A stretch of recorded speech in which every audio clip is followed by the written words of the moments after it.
To Wednesday's edition of Newsplus right here on ZTN Prime. My name is Mwazha, and these are the headlines that we have lined up for you this evening. President Emmerson Mnangagwa has pledged government's commitment to supporting vulnerable citizens. He said this while handing over 5 vehicles and 50 wheelchairs to disability ambassadors for nationwide distribution. On Newsplus, we'll take a sneak peek into Finance Minister Mthuli Ncwebe's 2026 budget. The nation awaits with bated breath, with captains of industries giving their expectations. Stay tuned for that preview of the budget. As the net closes in and closes down on suspected masterminds of the $4 million United States Ecobank heist, police have confirmed that the robbery was an inside job. And in sport, we shall take a look at Warriors coach Marian Marinika's 51-man squad that was unveiled today ahead of next month's AFCON finals. The big question is, who will make it to the final 23? We now take a closer look at the stories making the headlines. It's a good evening. Youths living with disability have received a major boost after President Emmerson Mnangagwa handed over vehicles and wheelchairs at a ceremony held at State House today. The initiative is part of the government's ongoing efforts to promote inclusion and also empower young people to participate fully in economic and social activities. Our reporter takes a closer look at the beneficiaries and how the support is expected to impact their communities. Now, President Emmerson Mnangagwa handed over vehicles and 50 wheelchairs to youths living with disability in a move aimed at enhancing their mobility as well as emancipating them economically. A warm atmosphere prevailed at State House as young Zimbabweans received support many described as life-changing. The program, which included the handover of Mahindra vehicles, is designed to enhance the beneficiaries' ability to run businesses, widen their reach, addressing mobility challenges within their communities.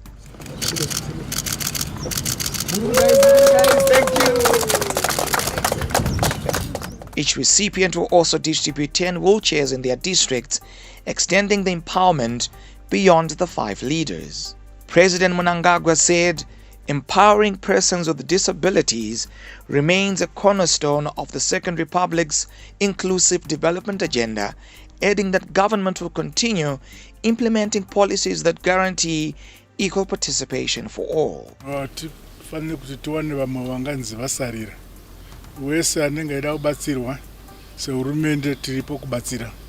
So kusava no mano vanda ngavavuye kana vane hama dzavo shamari dzavo dzoda kubatsirwa ngavavuye kuno tinovabatsira hazvisi zvinobva maoko angu aiwa ndezvehurumende.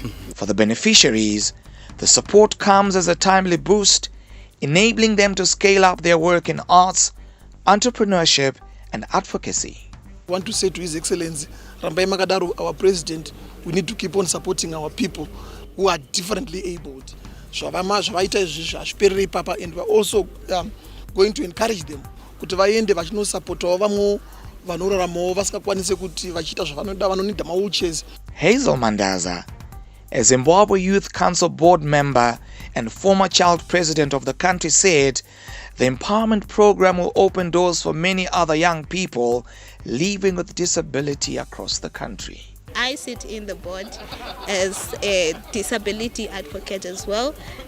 In the board of 15 members, I'm the only one with a disability. Hence, I focus more on the issues that affect youths with disabilities. Musician and wheelchair mobilizer Greatman, who commands a social media following of almost 500,000, says the vehicle will help strengthen his campaign to source mobility aids for others.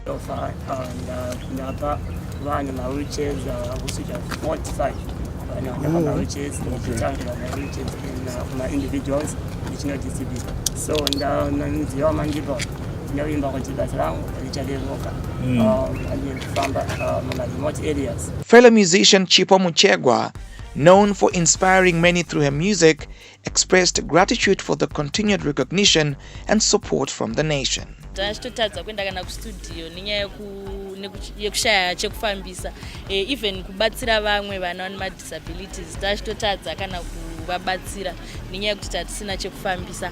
Asi I'm going to promise kuti sezvo ndane chekufambisa ndichabatsirawo vamwe vangu. From Bulawayo, beautician Michelle Madau says the gesture proves that anything is possible despite the challenges she faces, and she hopes her journey will inspire other young people living with disabilities.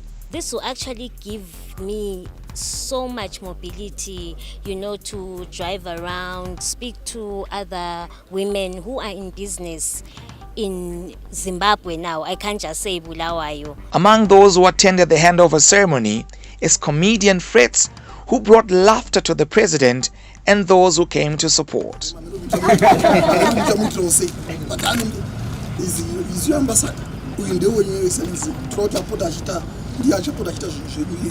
It's very popular. With nearly 10% of Zimbabweans living with disability, programs like these aim to break barriers and expand opportunities. As the vehicles roll out and dozens of new wheelchairs reach communities across the country, this event signals a step forward in building an inclusive Zimbabwe where every citizen has a fair chance to thrive. Mobility for people living with disability, a gesture meant to keep them afloat in Zimbabwe's economy. Reporting for ZTN Prime, I'm Eben Mabunda, State House. Now, President Mnangagwa will on Thursday launch the National Development Strategy, NDS2, which is the country's second 5-year economic blueprint that's running from 2026 to 2030. The NDS2 is expected to consolidate the gains made under NDS1 and accelerate Zimbabwe's journey towards Vision 2030. And under NDS2, 10 broad national priorities have been identified to drive development across all sectors. Now, addressing a post-cabinet media briefing in Harare earlier today, Information, Publicity and Broadcasting Services Minister Dr. Jenfan Muswere said the NDS1 helped the country to register massive economic growth and development. Under the economic growth and stability pillar in terms of NDS1, the Minister of Finance and Economic Development presented the following achievements. The revenue mobilization target for August was exceeded by 6%. The construction of 16 units of Zimbabwe Revenue Authority Fairbridge staff cottages is 90% complete. And the Zimra Chired's office is at 96% in terms of completion. The Weneka Housing Development Phase 3 in Granite Site, Harare, is complete, and the establishment of the Committee on Holistic Pension Reforms has been approved. 11 MDAs were trained in enterprise risk management, and the draft NDS2 blueprint was validated and approved by Cabinet. Meanwhile, the government is taking significant steps to address the growing issue of food insecurity, ensuring that all citizens have access to essential food supplies in alignment with President Mnangagwa's commitment to leaving no one and no place behind. And this food mitigation strategy was announced by Information Minister Dr. Jenfan Muswere. The initiative comes in response to reports indicating that 34 rural districts and 28 urban districts are facing food shortages. The Minister of Public Service, Labour and Social Welfare updated Cabinet on measures that are being undertaken in order to ensure that food insecure population in terms of the people is assisted timelessly.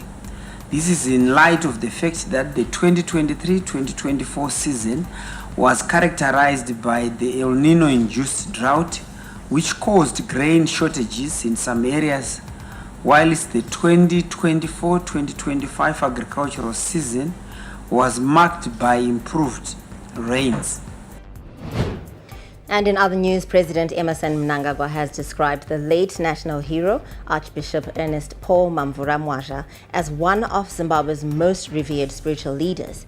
In his condolence message today, the president hailed Archbishop Mwazha, affectionately known as Mutumwa we Africa, as a towering religious figure. And President Mnangagwa said Archbishop Mwazha's teachings, anchored in holiness, unity, and African self-determination, shaped not only his church but Zimbabwe's spiritual identity. As one of the first Zimbabweans to establish and lead a Zionist-influenced African church, Archbishop Mwazha played a pivotal role in securing Zimbabwe's spiritual sovereignty during and after colonial rule. Meanwhile, followers of the Archbishop Mwazha have been praising him as a mentor whose guidance helped create corporate giants, with several of his proteges now heading companies that each employ over 1,500 people. And these figures include Dr. Leonard Mukumba, CEO of Inter-Africa Bus, Watson Mukumba, owner of Phil's and Pat's Tankers, a bulk fuel and goods transporter, and Emmanuel Zananda, owner of Divine Excellency Academy in Goromonzi, and Reverend John Mark Marevo, who's the owner of John Mark Haulage Company. Wakapita church 1989 the African Apostolic Church. Wakapita church tanga tiri vanhu vaitambura chaizvo. Asi tapinda chechi mutumwa akandinamatira, akandiropafadza, akataura kuti mwanangu, ndakuropafadza, uchaita mupfumi wapfumi. Kubva ipapo Mwari akatanga kundibatsira ndichinamatwa nemutumwa. Ndaifamba ndichiteera mashure make, iye aenda mberi, indoteera mashure nemota. Kubva gore iroro ndakaramba ndingori muchechi. Kusvika Mwari andibatsira kusvika pari zvino ndaa one of the biggest operators in the country. Zvakandisumudzira kuti inini ndinge ndiriwo munhu ari recognized. Muri kweduwo futi inini nehama dzangu dzose tive vanhu vari recognized kudarikidzwa pane naiye muranda waMwari Mwazha weAfrica. Nekuti chinhu chakaita kuti tive recognized ibasa raakaita recreation of Africa yekutora shako rakanyorwa kunzi tora vana vari kumauniversity vagouya kuzokubatsira pasikaro pakusipa kweAfrica yatsva iyi vane ziyo nenjere, kuti ziyo nenjere ndiyo yatakasikwa matiri. We now move on to an economic update. Finance Minister Professor Mthuli Ncube will present the 2026 national budget tomorrow. The 2026 budget strategy paper projects a 5% GDP growth supported by agriculture, mining and ICT. Now, fiscal revenue is projected at $8.7 billion against projected fiscal expenditure outlays of $9.4 billion, resulting in a fiscal deficit of $722.2 million. As anticipation builds ahead of tomorrow's budget presentation, analysts say Finance Minister Professor Mthuli Ncube faces a strategic balancing act, sustaining economic growth while fine-tuning taxes to strengthen government revenue. Informal Traders Empowerment Association Chairperson Agnes Magunje says this year's fiscal plan must move beyond numbers and put vulnerable communities at the heart of national priorities. I know is we want to really change this trajectory and really move forward to this glamorous new vision that we have. But we are also forgetting that there are vulnerable groups. There are, we have women who still find challenges in maternity wards. The finance minister's tax regime is one area to watch. Professor Ncube has already hinted that if any changes are made on the IMTT, Treasury will capture the difference through value-added tax, ensuring there is no revenue loss while safeguarding funding for key national programs. And in terms of taxes, also contentious is the issue of IMTT, whether the minister is going to adjust that tax. At some point he hinted that he might adjust that IMTT tax and then in exchange get something out of VATs, but it's still to be seen whether you'll be able to do that. Analysts say the tax measures may be balanced as the government has been pushing the ease of doing business and reducing tax burdens. I don't anticipate much change in terms of revenue framework. I'm sure the Minister of Finance will mainly focus on trying to plug loopholes or some spaces which were previously used as a way to evade tax. So I'm quite sure he's going to focus on formalization. Confederation of Zimbabwe Retailers President Denford Mutashi agreed, but warned that the true test of these reforms will be whether consumers and businesses actually feel the relief on the ground. We've got a budget surplus. We've got a stable exchange rate. We've got a stable currency. And we also have got fiscal prudence.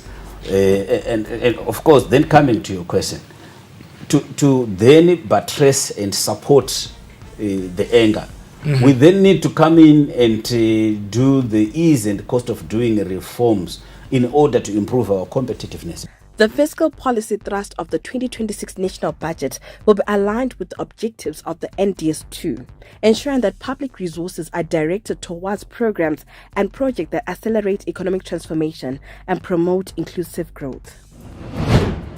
Now, shortly after the break, we'll give you an update on the progress that the police has made in the investigation of the $4 million Ecobank heist. Vanoda valisizi itai aye varimi vese itai aye vanoda go itai aye simuza go rako kurumiza ndogona kungoti oyo vavalisizi padamoyo vanyai vana maina na baba kurumiza mbeu kwayo ri kuvalisizi airowe nezvifukuto kana tsikitsi kana zvirwere ende nokupa harvest apa ndiri kurevesa very honest nevalisizi itai aye varimi vese itai aye vanoda go. Mwaka uno tenga mbeu yako ku Valley Seeds usimudze goho rako. Valley Seeds vauchiki vembeu yechibage yepana nepioneer goros ma-traditional grains nema-vegetable seeds ose anopa goho repamusoro-soro. Valley Seeds, where farming meets the farmer. Festive is here, Shah. First Street lights up and suddenly the vibe is back. It stretches from Harare to Hollywood, even to Old Trafford. Jesse Jiri Festive. All I want this festive season? The stories that keep us hooked. The ngoma, the rhythm, the laughter, the drama, the goals, the world-class entertainment that brightens up the holidays for the whole family. All I want is DSTV.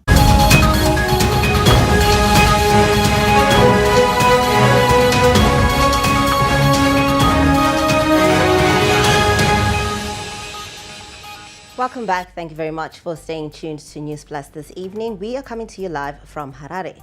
Now, police say significant progress has been made in the investigation of the $4 million Ecobank heist, with regional cooperation accelerating the arrest and extradition of key suspects. One of the suspects, Begani Mpilo, has already appeared in a Bulawayo court. The case has spanned several countries and involved months of coordinated intelligence work, unearthing an inside hand in the robbery case. National Police spokesperson Commissioner Paul Nyati said Mlilo's extradition has strengthened ongoing efforts to locate and bring back the remaining suspects. He confirmed that police are now working closely with South African authorities to finalize the legal and procedural steps required for extradition. So far we've got Bekani Mlilo, who has been extradited from Botswana. He was actually extradited on the 19th of November 2025 and has since been remanded in custody. We are now working flat out to bring in the Vumbunu brothers. Yesterday I was engaging with our Interpol office in Harare, and they are saying the South African authorities are now finalizing the logistical issues. We are working flat out to make sure that the Vumbunu brothers come back here in Zimbabwe. And also, remember, they're also working with the inside people. It's clear. We now know the certainty that they're also working with the security guard from the combine. You see, so that's why we have been saying some of these high-profile robbery cases, they have got an element of inside information. And we also want the companies, we also want even the financial sector to vet their employees so that we don't continue to have some of these high-profile robbery cases. Now, a year ago, Zimbabwe launched its first ever free air ambulance service, HeliDrive, starting with only 2 helicopters. And today, that vision has expanded. The country now boasts 5 fully operational air ambulances, with 3 stationed in Harare and 2 in Bulawayo, as the government pushes towards air medical coverage in every corner of Zimbabwe.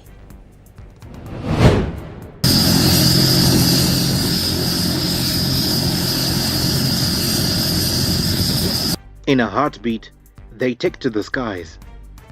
Meet the heroes of Zimbabwe's helicopter emergency ambulance service, HeliDrive. They are changing the game in emergency medical care. When we say the public, we are just referring to any Zimbabwean citizen without any discrimination in terms of affordability, because this is coming actually to save even those who cannot actually afford. In other words, our patients mainly are not paying anything. The government of Zimbabwe is facilitating so that we actually get to help those in need. The service is fully subsidized by government, prioritizing all emergency cases. Upon receiving an emergency request, the HeliDrive team mobilizes in under 10 minutes.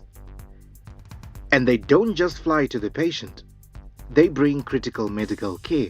We are bringing an ICU ambulance to the deep down rural Zimbabwe, where you actually would not find an ICU. If I'm to leave this place and be down in Gutu or down in Kotwa, at that point that I arrive at Kotwa, I would have brought in an ICU intervention for the patient. Recently in Chinoy, a mother was on the brink. Severe bleeding threatened her life, and a HeliDrive came to the rescue. We are saying after delivery, for some reason, for so many reasons, the uterus fails to stop the bleeding, so the patient continues to bleed. So you actually need to quickly take the patient to a specialist. So we quickly airlifted that lady with quite significant bleeding, couple of transfusions during transit, and it's quite good because when we arrived to the receiving hospital, the gynecologist was well prepared. The theater had been actually cleared for that case, and that patient actually collapsed before getting to theater, but we finally made it to theater and the patient was actually saved. Vladimir Vagabov, a Russian pilot who says they are impressed by Zimbabweans and plan to incorporate more into their operations. We fly with Zimbabwean pilots, and we found Zimbabwean pilots very proficient flying. We like it a lot. The mission, however, is not without challenges. Remote areas lack proper helipads, forcing pilots to land in dusty open fields, conditions far from ideal. It's a very big problem in Zimbabwe. There is only few helipads actually. We have to build more helipads near hospitals. And it's also create lots of problem with the dust. I think we should invest more money into building more helipads near hospitals. Next on the agenda is Victoria Falls. And who knows how far this life-changing initiative will go. Off they go again. And as they rise, one thing is clear. Every takeoff is a race against time. A chance to save a life. In most countries, air ambulances often come at an exorbitant cost. In Zimbabwe, government through HeliDrive has made sure that everyone in all corners of the country has access to efficient and decent health service. Tafaras Bochiwe for ZTN Prime at Sally Mugabe Central Hospital. Now, the Health Services Commission says its ongoing job evaluation and rationalization exercise will be key in tackling skills flight and restoring morale among health workers. This was revealed as the Commission began a week-long strategic planning workshop in Bulawayo to develop its 2026 to 2030 blueprint. The Health Services Commission has initiated the crafting of a new 5-year strategic plan aimed at transforming Zimbabwe's health sector and aligning it with national development goals. Meeting in Bulawayo, senior officials are refining systems that will guide the Commission's work from 2026 to 2030, a period they say demands decisive reforms and stronger institutional capacity. Central to this is the job evaluation and rationalization exercise, which the Commission views as a critical intervention to address remuneration gaps, fragmented frameworks, and worsening skills flight. Dr. Abigail Rukare, the Commission's Deputy Chairperson, said the Commission is undertaking this exercise to ensure fairness, equity, and a reward system that truly reflects the contribution of health professionals. As the Health Service Commission, we look particularly, our greatest emphasis is on health workforce. As you know, health is a people or workforce dependent deliverable. Without the health workforce, you cannot deliver. And there are so many different types or categories or specialties of health workforce that you need for a single disease or for a single patient. The Commission says the new strategic plan must strengthen performance management, enhance monitoring and evaluation systems, and create a continuous feedback loop that ensures strategies remain aligned with national transformation goals. The blueprint is anchored on strategic planning, performance and program management, human capital development and management, compensation development and management, devolution and decentralization of health services.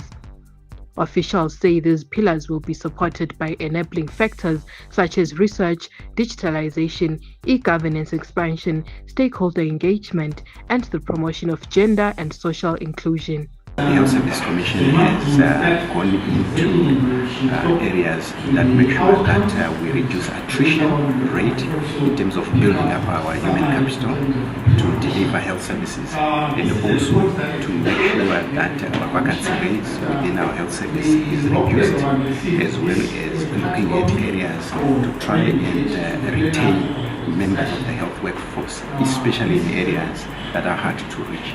The Commission emphasizes that the next 5 years will be crucial in strengthening institutional culture, improving service delivery, and ensuring that the health sector is well positioned to contribute to Vision 2030. One of the most important issues is that the health service or health sector is central in making sure that we have got a productive nation. So if people are not healthy, they are not able to go to work, they are not able to deliver the economic gains that we are expecting from NDS2. So therefore, the Health Service Commission is going to play its part in being a central deliverer of these healthy nation, healthy workers. The 2026 to 2030 strategic plan is expected to be finalized after this workshop and will guide reforms across the health sector. It is a strategic national intervention meant to rebuild morale, strengthen retention, and support a well-structured remuneration framework across the sector. For ZTN Prime, I'm Andile Chuma in Bulawayo.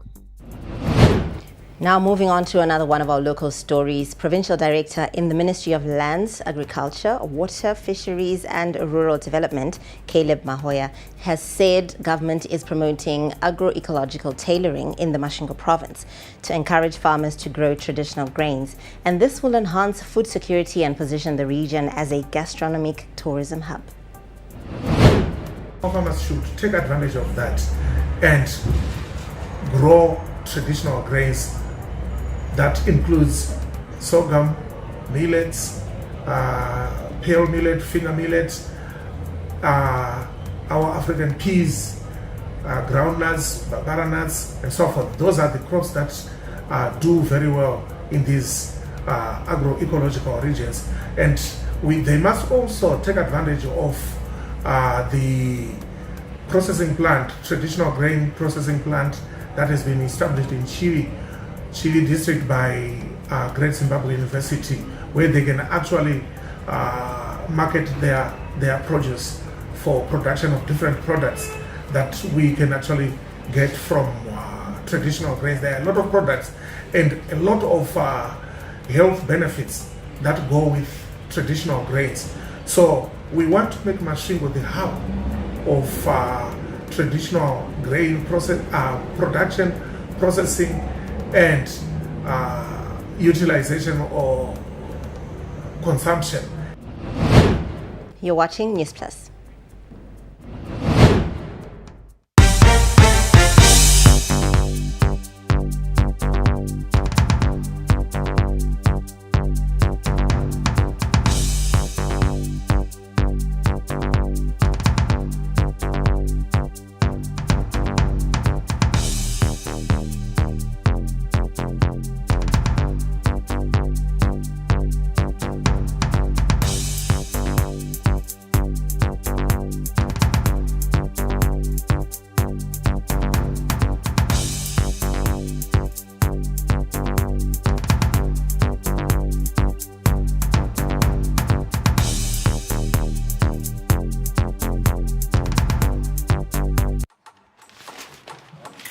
This is AFCON, my friend.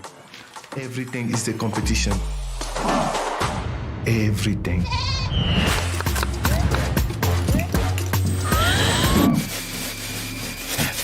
here they come for the opening game, and away we are here at the Africa Cup of Nations. Join our family meeting from the 21st of December to the 18th of January. Purchase a decoder for $30.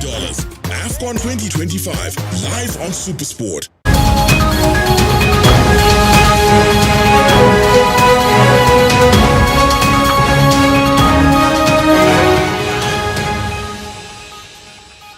Welcome back. Authorities have announced plans to construct a maternity ward at Hopely Tariro Clinic, a commitment made today during the launch of the Community Health Equity Fund at Tariro Clinic in Hopely, Harare.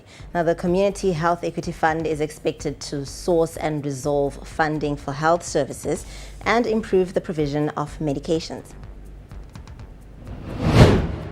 With an estimated population of more than 400,000 residents, Harare South has long struggled with lack of healthcare access. One of the major challenges has been the shortage of essential medicines, forcing residents to rely on the black market, often exposing them to unsafe and unreliable products. In August this year, the city of Harare, the United Nations Population Fund, and the ZB Financial Holdings signed a Memorandum of Understanding for implementation of the Community Health Equity Fund, CHEF. UNFPA injected $709,000 to support the procurement of medicines for council healthcare facilities. Today, the Ministry of Health and Childcare officially launched the community-led program that is designed to ensure equitable access to quality healthcare. My ministry, from independence to this day, has always been driven by equity in health. We believe all individuals and communities must have access to quality health services, irregardless of all income status of all the individuals. CHEF aims at ensuring that everyone in Hopely gets the same quality of comprehensive health care regardless of income. The pilot phase already rolled out in Mbare and Hopely. Plans are on course to expand it across Harare. Residents can enroll in the medical aid scheme by paying a once-off registration fee of $1 and an annual subscription of $2. Once enrolled, members will not pay clinic fees when accessing services at council clinics. UNFPA, we see this CHEF initiative as a platform, an initiative that strengthens partnership for universal health coverage. ZB Bank is leveraging its digital services to ensure that the CHEF program is accessible and sustainable for community members. ZB's role is not only to manage the funds as a bank, but more significantly, we have provided the digital infrastructure that makes CHEF possible. Women in Hopely often also face challenges during labor. To ease this burden, one of the health facilities, Tariro Clinic, received an ambulance donated by Discovery Ambulance, a move expected to address emergency transport challenges. The council pledged to construct maternal health wing at the facility. Pano tichaisa maternity clinic anditi.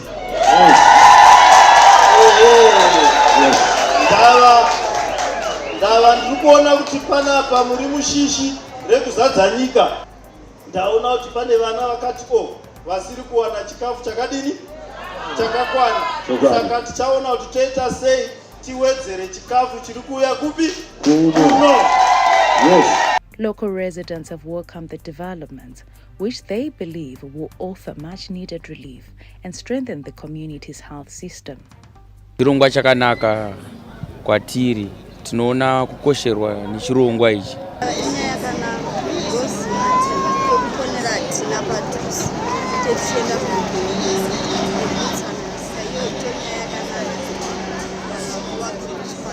The Community Health Equity Fund is expected to enhance the sourcing of funds for healthcare services and improve the availability of essential medicines. The program aligns with the national vision of achieving universal health coverage, and its success will be key to meeting Zimbabwe's long-term health goals. For ZTM Prime, I am Setachisiwe Mwazha in Harare. We still have a lot coming up on Newsplus this hour, and next we take a look at our global updates. South Africa and China have launched an initiative on cooperation supporting modernization in Africa. This initiative was launched on the sidelines of the G20 summit in Johannesburg, and it builds on commitments made at the 2024 Forum on China-Africa Cooperation Beijing Summit, where China announced 10 partnership actions to support Africa's modernization. And this initiative is meant to encourage the international community to increase attention and investment in Africa. The initiative on cooperation supporting modernization in Africa was jointly drafted by China and Africa, bears distinctive African features, and charts the course for Africa's development. Its features include a huge population going together towards the goal of modernization, common prosperity for all. We believe each one should not be left behind.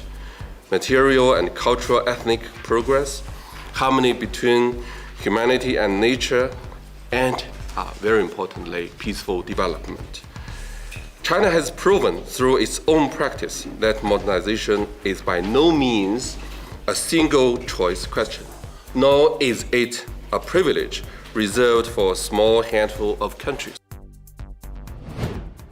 We now take you to Nigeria, where a group of 24 girls who were abducted from their boarding school over a week ago have been released. Armed assailants stormed the school in Nigeria's Kebbi State on 17 November, killing 2 members of staff and abducting 25 students. Now, Nigerian President Bola Tinubu praised security forces for their swift response to the kidnapping, although the circumstances of the girls' release remains unclear.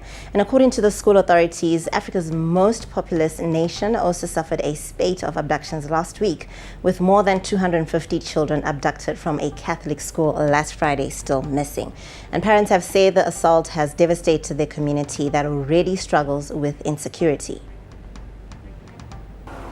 Taking your child to the city is not easy.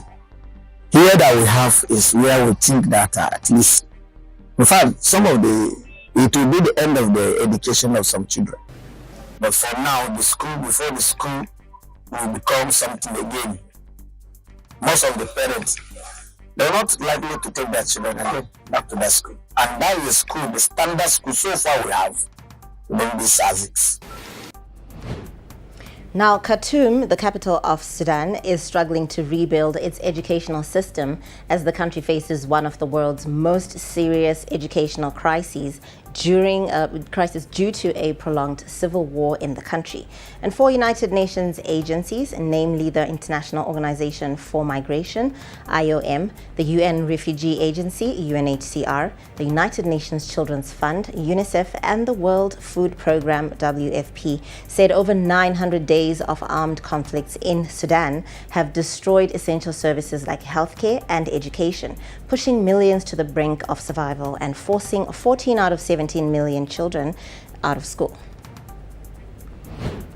ويعني بكل تأكيد الجامعة كغيرها من المؤسسات في البلد تضررت يعني أيما ضرر بالحرب ويعني تعرضت لكثير من أشكال الدمار. جزء تضرر في هذه الكلية تعرضت لقصف جوي، يبدو أنها تعرضت لقصف جوي مما أدى إلى ثقوب كبيرة في السقف وفي الجدران وأدى إلى إحراق القاعة بكامل ما فيها. Elsewhere, the United Nations voiced deep concern on Tuesday over the escalating violence in Lebanon and said that all violations of humanitarian law should be investigated. Israeli military attacks have killed at least 127 civilians in Lebanon since a truce came into effect on November 27 last year. Almost a year since the ceasefire between Lebanon and Israel was agreed, we continue to witness increasing attacks by the Israeli military, resulting in the killing of civilians and destruction of civilian objects in Lebanon, coupled with alarming threats of a wider intensified offensive. The Israeli military's attacks have resulted in the killing of at least 127 civilians in Lebanon since the ceasefire agreement came into effect. That story rounds up the global updates we had for you, but coming up in business, we'll give you a report on a poultry project. Harare, tune into the beat. Capitalk 100.4 FM, your source for news, business, sports, fashion, and more. Experience the pulse of Harare's culture and lifestyle. Capitalk 100.4 FM, Harare's top radio station. Join the conversation with Zimbabwe's top personalities. Subscribe now for fresh and infotainment content daily. Capital 100.4 FM, Harare's heartbeat.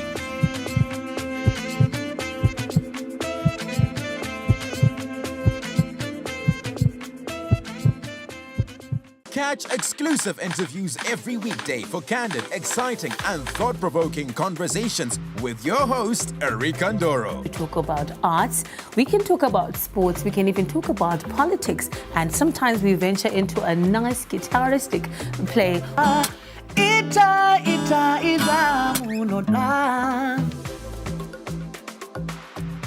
The one story where you can't get out of your head. Wakatarisa munhu so Erika like where you are sitting. Ndozongokona bata face so pasina munhu. Wakasiya music yako yo afro chakuti ndo music manje no Zimbabwe. And I'm sure they're still saying the same thing now. Yeah, so Shona kana kuti chindevere kana mumwe mutaure muno muZimbabwe ndiwe iwewe. Ndiwo rupawo rwako. Ndicho chidadiso chako. Catch me, Erika Ndoro, right here on ZTN Prime every single Monday at 7 p.m. whilst we get exclusive.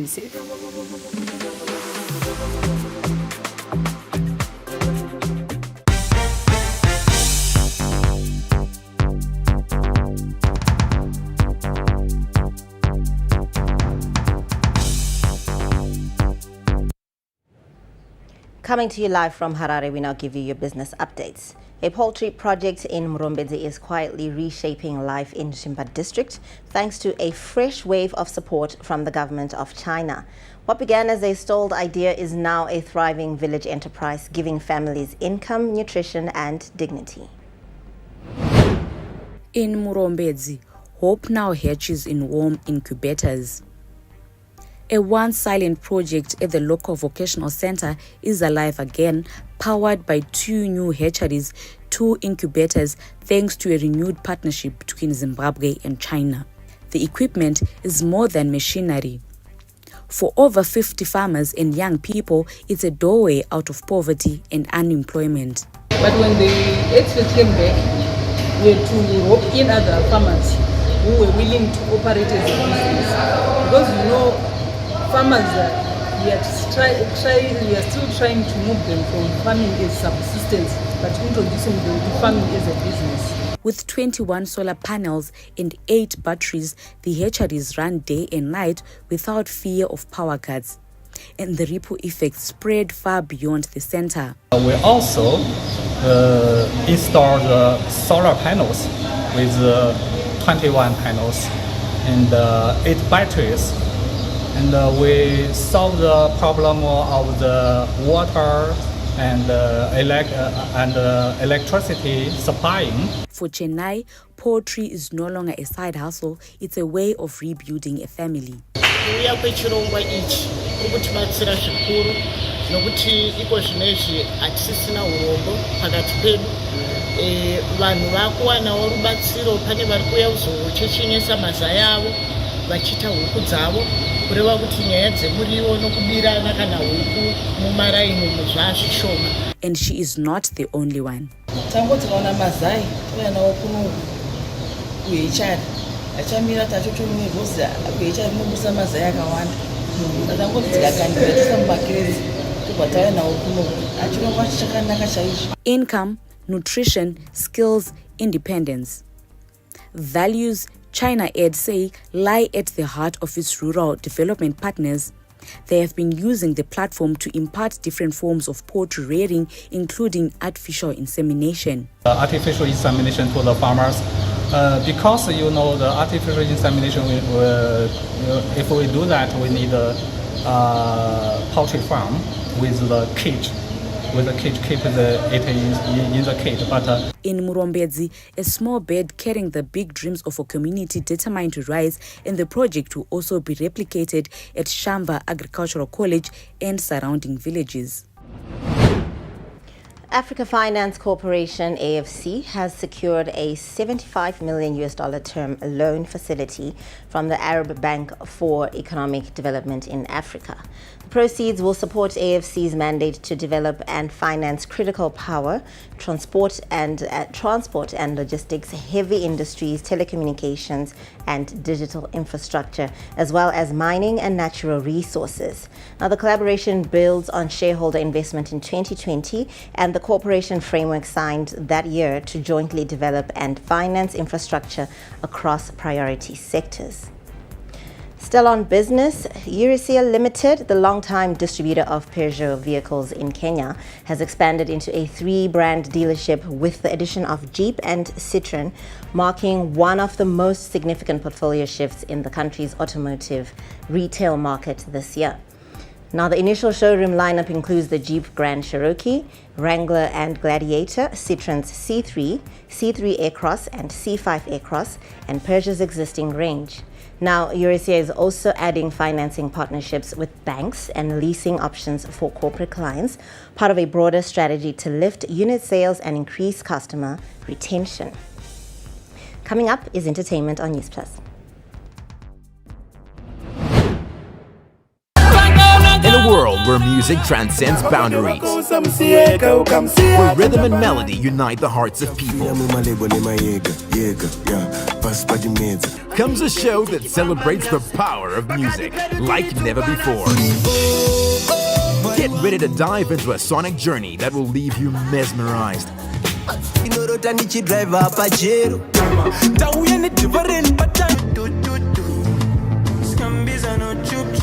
and yearning for more.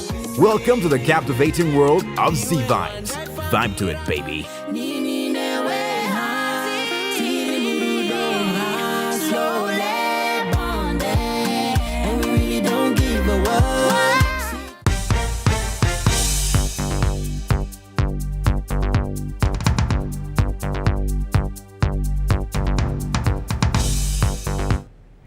Zim dancehall artist Madedido has been arrested at his Seke Unit M home for fraud. The 23-year-old faces allegations of failing to perform at a Kadoma event, a development that prejudiced event host Pride Makaju Chihoro of $940. The business deal involved a family show which was supposed to have been held in Rimuka on November 15.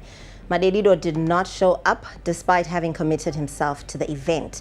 A report was then made at Rimuka police station. Meanwhile, rapper Alicious Maskiri was also arrested in a police sting operation where officers faked a birthday party booking to lure him in over fraud charges. The charges stem from a $1,500 deal in which he allegedly failed to deliver 5 goats to US-based buyer Tonderai Chisoro. Maskiri was granted $50 bail and is due back in court on December 2nd. Currently, an out-of-court settlement is underway, with Maskiri's association Mash Goats offering to deliver the goats to the complainant to have the case withdrawn. Still on entertainment updates, the Zimbabwe Council of Copyrights has described 2025 as a successful year that saw them change many lives. Now, ZICO, a collective management organization that protects the intellectual property rights of artists and creators here in Zimbabwe, held its elective conference in Bulawayo, during which new leaders were elected. And in his address, ZICO Chief Executive Officer Dr. Tafadzwa Masembura expressed optimism about a bright future. He also said a key milestone was the launch of their farming enterprise, established for the benefit of their entire membership. This initiative was born from a desire to diversify opportunities and also create sustainable livelihoods beyond core artistic pursuits. Those were your entertainment updates. Coming up is sport. They call me Racer X, or in this case, Racer J. All right. Put your seatbelt on.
Warriors coach Mario Marinica today named a 51-men provisional squad for the 2025 AFCON finals in Morocco. The expanded squad has 23 foreign-based players and 28 local-based players. And Dirino Mota is among the notable inclusions, while Alec Mudimu makes a surprise return. Kama Billiat is the most glaring omission, while Jarison Selemani is the only local-based player on the 2025 Soccer Stars calendar to miss out. And speaking during the unveiling of the squad today, Warriors coach Mario Marinica admitted it was going to be challenging to come up with the final squad, but he promised there will be new faces. Is they say that life is like a box of chocolates, you don't know what is expected, so the same thing probably going to be for you. You may find, a box of chocolate with very, very sweet one and maybe bitter one, so that's, the things with the fans and everyone, to try to find out what actually is there, whatever. Unfortunately, you have only a certain amount of players and certain amount of, number you could take, so it's extremely challenging, but yes, you're going to say something probably going to shock you. Now, Mario added that there will be a camp for both local and foreign players, as everyone is guaranteed a berth in the squad. We agreed to have a camp now starting 1st of December with local players. We'll have around 34 players. Probably going to see in that list some players may have missed, but some of them are injured or whatever, so that's also things, and we have only what we can do. So we look at these local players, but also going to have some foreign-based players coming into the camp. You may be surprised. So we try to give a chance, like I said initially, my door to be open to anyone. It doesn't matter the league, it doesn't matter where he plays in the world, it doesn't matter the age. So the door is open to anyone, no places are guaranteed. Everyone has to fight for their place wherever they are. So based on that, I want to have something on merit, to have a strong squad as best as possible to this AFCON. Maybe you'll be surprised, some players may be missing in whatever we're going to see, because these players, they have a genuine chance to prove themselves within these 5 days to see can they be selected now in the national team. After that, we're going to go to the next stage and so forth until we end up with 23 players in AFCON, which actually we think that at this point in time will be the players representative of the country, willing to fight for the country, being representative for the AFCON to try to create history for the country.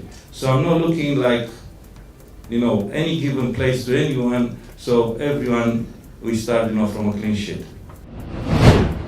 Now, in other sports news, Scotland defender Ronald Fumbidzai says the team's triumph in the top flight was built on a foundation experience and unwavering unity, crediting the team's collective maturity and togetherness for guiding them through the toughest moments of the campaign and ultimately guiding them to championship glory. We get more in the following report. Scotland defender Ronald Fumbidzai says he's delighted to be part of the title-winning side once again, having played a key role in helping the team end promotion from the Northern Region Division 1 just a year ago. It's a big achievement for me. I think I came to Scotland, last year in Division 1. We won the league. Then first season in the Premier League, we won again. So I think it's an amazing feeling. And I think this is my lucky venue because I remember I last won my league 2016 year with Cape United. Yeah. Fumbidzai admits the journey was far from easy, yet the group managed to withstand the pressure and rise above the doubt and criticism that came their way. I think it was a tough year for us. I think starting from the pre-season, I think we went to Kariba, then we went to Zambia. It wasn't easy. It was an easy journey. Then when we started the games, I think everyone was doubting us, saying, they bought big players, but they are not bringing results. So I think it was very tough. And most of the people, they were doubting us. But we managed to cope with pressure and we managed to get results. And I think we managed to gel with including senior and junior guys. The veteran defender believes the wealth of experience amongst the senior players was instrumental in stabilizing the team and guiding them through the increased expectations brought about by the financial injection. I think that's where experience comes in. I think we've been in the game for a long time. So in terms of pressure, whenever you play football, there's pressure. But I think us as a team, we knew what we wanted, we knew what we were going through, and everyone was saying, guys, let's just keep on working. And we knew the results will come. Like now, look, everyone is here. I think in football you need experience. Whether you like it or not, you need the experience. Without experience, you can't win. If I take you back 2016, Cape United, when we won the league, there was a lot of experience. So experience is the core of the team, is the foundation. Without experience, there's nothing. Then you need youngsters with energy to fill up the gaps. For Mfumbidzai and his teammates, the win stands as proof of the team's character, showing how they climbed from Division 1 hardships to overcoming the pressure placed on them this season in the Premier Soccer League.